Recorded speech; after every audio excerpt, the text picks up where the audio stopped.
Yo nací en un hogar muy común, muy tradicional, mucha familia, muchos hermanos, pocos recursos, mucha violencia, alcoholismo de parte de mi papá.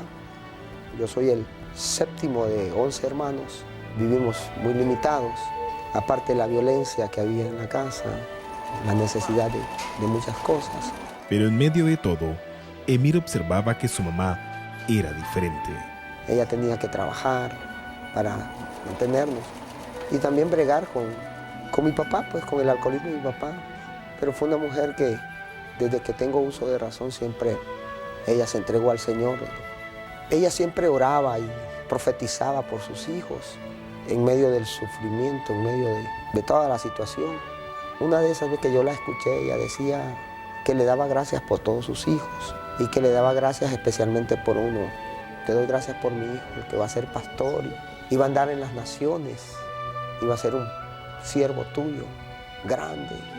Y yo estaba lleno de odio, de resentimiento. Yo decía que lo que menos iba a hacer yo era pastor, y no me explicaba cómo mi mamá le servía a Dios y oraba con tanto amor si no miraba respuesta, no miraba. Es más, cada día la situación se ponía más grave. Cuando yo miré pues tanta violencia en la casa, entonces empecé a practicar artes marciales. Claro, yo comencé a practicar karate con la mentalidad de defender a mi mamá de tanto maltrato que ella sufría de parte de mi papá. Y me convertí a los 12 años, ya era un karateca profesional. Fue así que a los 12 años tuvimos un pleito terrible en la casa y yo de 12 años me le tiré a mi papá. Yo ya me sentía que podía pelear y me peleé con mi papá y mi papá me corrió de la casa. ¡Vete de mi casa! ¡Vete, quédate de aquí! Y cuando yo salí de la casa a los 12 años, tuve la primera experiencia sin saber que era una visión, que era una revelación de Dios. Me fui a acostar debajo de un carro. La visión era que yo me miraba como en un estadio, en medio, hablándole a la gente. Y luego miraba que pasaban aviones y miraba atrás de mí banderas de todos los países del mundo. Después me quedé dormido. Durmiendo tuve el sueño. Y el sueño era que me miraba, que yo venía a una casa bonita, venía en un carro y llegaba a la casa y salían 4 niños, bien bonitos los niños, y salían gritando, papi, papi, y me abrazaban y me besaban. Y luego salió una mujer muy bonita y me abrazaba. Y yo no entendí qué era eso. Después desperté del sueño y empecé a vivir en la calle. Me puse a trabajar, a vender tortillas. Me refugié en las artes marciales. Emir visitaba frecuentemente a su mamá, pero evitando ver a su padre. No lo volví a ver, no lo miraba esporádicamente, pero no le hablaba. Yo guardaba un resentimiento para con él. Pero a mi mamá sí, siempre la venía a ver. Y ella siempre me decía que buscara de Dios. Y yo le decía que yo no quería buscar de Dios, pero ella nunca dejó de hablarme de Dios y nunca dejó de servirle a Dios. Y así pasaron los años. Aquella mujer se fue debilitando y parecía que Dios no le respondía. Y pasaron 12 años después. Mis hermanos se metieron a drogas, se volvieron alcohólicos también por el ejemplo que estoy dando. Y muchos de mis hermanos a muy temprana edad, igual que yo, salieron de la casa a hacerse de mujer, de familia. Y no teníamos mucho que aspirar, pues. Durante esos 12 años yo vendía tortillas y también practicaba las artes marciales. Me convertí en un maestro, entonces por el día vendía tortillas y por las noches daba las clases de artes marciales. Emir tuvo éxito en su carrera y pronto llegó a ser cinta negra cuarto dan. Yo siempre, a pesar de que estaba resentido con la vida, resentido con Dios, siempre quise ser diferente. Siempre había algo que a mí me decía que yo iba a ser diferente. Me metí a estudiar. Y exactamente el año que yo me graduó, mi mamá me mandó llamar. Cuando yo llegué a la casa, mi mamá me dijo que había hablado con Jesús y que él le había dicho que se la iba a llevar. Inclusive yo no lo entendía y le dije, no hombre, ¿por qué no? Mejor se lleva a mi papá, que ese señor ha sido malo y te deja hoy. No, me dijo, es a mí el que me quiere. Pero mi mamá tenía en la casa, a pesar de todo eso, tenía un grupo familiar, una casa de paz, y ella era la anfitriona. Y ella servía ahí todos los fines de semana, había grupo en la casa. Y la preocupación de ella no era tanto que Dios se la llevaba, sino que con quién dejaba el grupo. Pero su madre ya había consultado con Dios a quién dejarle el grupo. Le había dicho que a quien se lo dejara era a mí.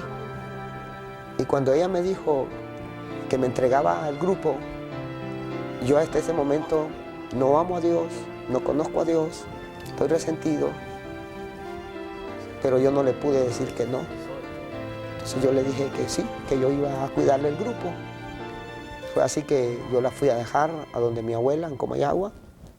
Y cuando regresé, llegó el día del grupo, yo me levanté temprano, fui hacia la casa, fui a limpiar todo, fui a invitar a la gente que ella invitaba, porque yo sin conocer a Dios y sin amar a Dios, yo empecé a invitar a la gente y fui a invitar a mis amigos.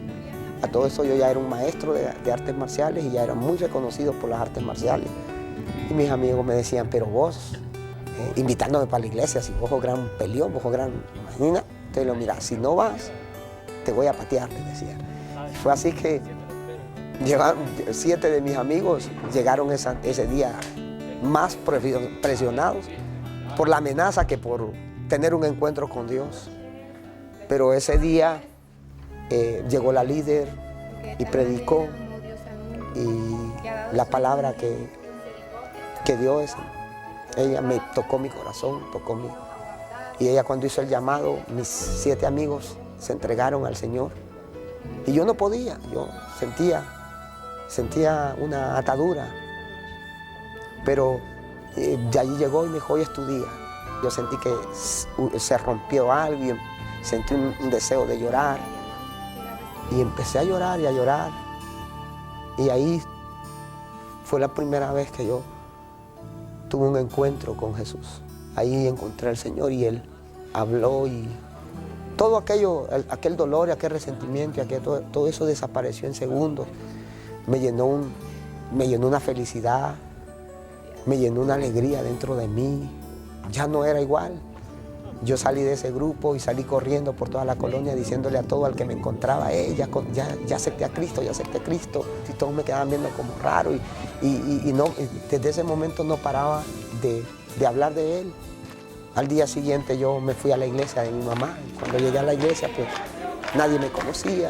Y yo llegué y yo empecé a danzar y ella a bailar y por las alabanzas y yo estaba feliz. Ahí volví a tener aquel sueño que cuando tenía 12 años, donde me miraba en estadios y donde miraba las banderas y miraba a la familia. Y era una experiencia tan linda, tan sobrenatural, que yo quería contársela a todo el mundo. Y por eso estoy contándoles hoy a todo el mundo. El tener un encuentro con el Señor es lo más lindo que le puede pasar a la vida del hombre. Al final de la reunión, mi hermano mayor me estaba esperando en la entrada y me dijo, fíjate que acaban de llamar de donde mi abuela, parece que mi mamá se puso mal y yo no puedo ir, tenés que ir vos. Y yo me fui. Yo iba feliz, iba contento pues de lo que Dios estaba haciendo en mi vida. Quería contárselo a mi mamá, porque mi mamá, imagínate, toda la vida pasó orando por mí. Y cuando yo llegué a Comayagua, mi mamá estaba sentada, ya sus ojos estaban blancos, ya no respondía. Y yo le dije, mami, ya conocía a su Dios, ya conocía a su Jesús. Pero ella ya no me respondía. La agarré, la chiné y la llevé a donde el doctor, a una clínica ahí en Comayagua. Y cuando la revisó me dijo, ella está en coma, tienen que llevarla a neurología. Y fue aquel impacto, pues. Agarramos una ambulancia y la trajimos aquí al Hospital Escuelas. Y yo le iba diciendo en el camino, mami, ya acepté a Cristo, ya acepté a Cristo. Ya acepté a tu Dios y es lindo. Y yo había algo, o sea, ¿qué pasa? Y como no tenía la madurez espiritual, pues para interpretarlo. Cuando llegamos al hospital, la pasaron de un solo a operación, estaba en coma. Y yo la primera semana sin saber, yo le decía, sin saber orar, sin saber, yo le pedía a Dios que no se la llevara, que la sanara, que ella tenía que ver a su hijo por el cual tanto clamó, que ella tenía que verlo en el Señor.